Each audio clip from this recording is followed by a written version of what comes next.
కడప జిల్లా జమ్మలమడుగులో నామినేషన్ల ప్రక్రియ ప్రారంభమైంది. వైసీపీ రెబెల్ అభ్యర్థి ఆలే ప్రభావతి స్వతంత్ర అభ్యర్థిగా నామినేషన్ దాఖలు చేశారు. 2001 సంవత్సరం నుండి ప్రజా జీవితంలో ఉన్నానని ఆమె తెలిపారు. 2024లో ఖచ్చితంగా ఎమ్మెల్యేగా గెలిచి ప్రజలకు సేవ చేయాలని దృఢ సంకల్పంతో నామినేషన్ వేశానని ప్రభావతి అన్నారు. జమ్మలమడుగు ఇండిపెండెంట్ అభ్యర్థిగా పోటీ చేయడం జరిగింది. ఫస్ట్ తొలి నామినేషన్ మందే.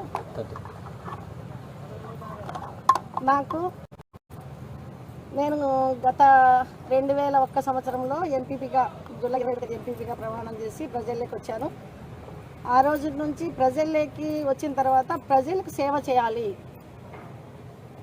ప్రజల్లో ఒక తల్లిగా, ఒక అక్కగా, ఒక సేవ చేయాలనే ఒక దృక్పథంతో మా ఆయన ఆశీస్సులతో పనిచేయడం జరిగింది.